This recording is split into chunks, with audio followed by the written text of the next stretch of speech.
Assalamualaikum warahmatullahi wabarakatuh. Perkenalkan, nama saya Muhammad Ridwan, semester 4, Prodi Hukum Keluarga Islam atau HKI. Saya di sini akan menjelaskan tentang sosiologi keluarga yang berjudul Peran Perkawinan dalam Keluarga. Peran perkawinan dalam keluarga ini terbagi menjadi 6. Yang pertama, struktur prinsip perkawinan. Yang kedua, tawar-menawar dan homogami. Yang ketiga, cinta sebagai suatu penting dalam perkawinan. Yang keempat, tidak kawin. Yang kelima, bertambahnya bujangan.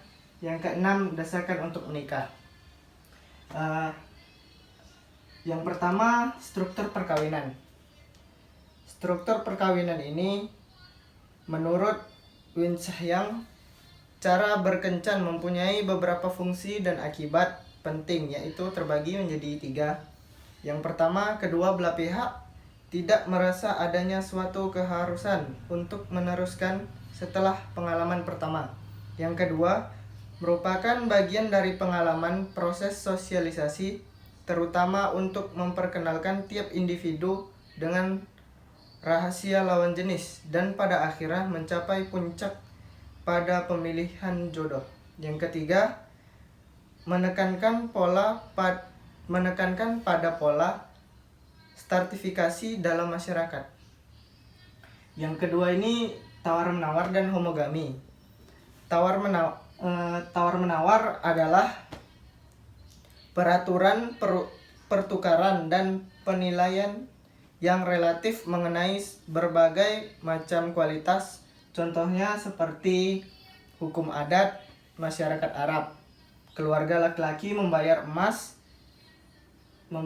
kawin bagi sang wanita, sedangkan pada kasta Brahmana di India, keluarga wanita lah yang membayar mahar kawinnya kepada calon suaminya. Yang kedua, homogami.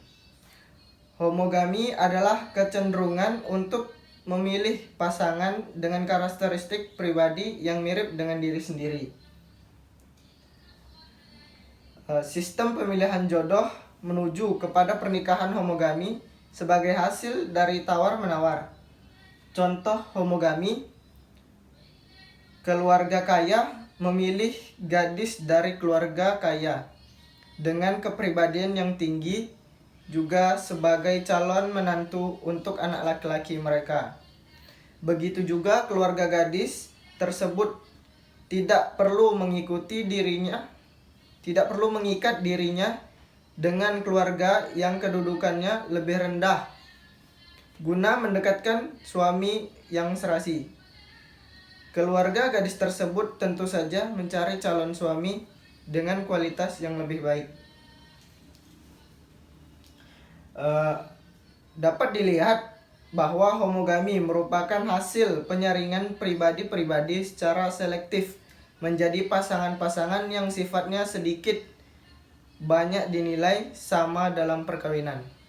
Yang ketiga, cinta dalam suatu faktor penting dalam perkawinan. Cinta dianggap sebagai suatu ancaman terhadap sistem stratifikasi pada banyak masyarakat dan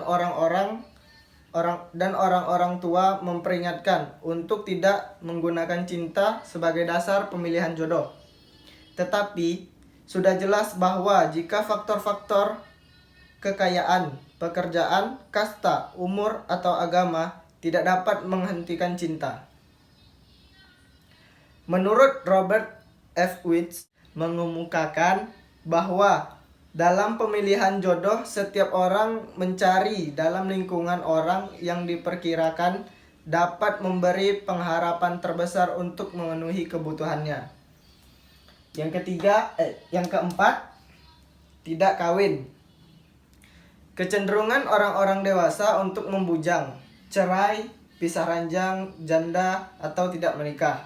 Membujang merupakan suatu cara hidup yang bisa diterima oleh masyarakat.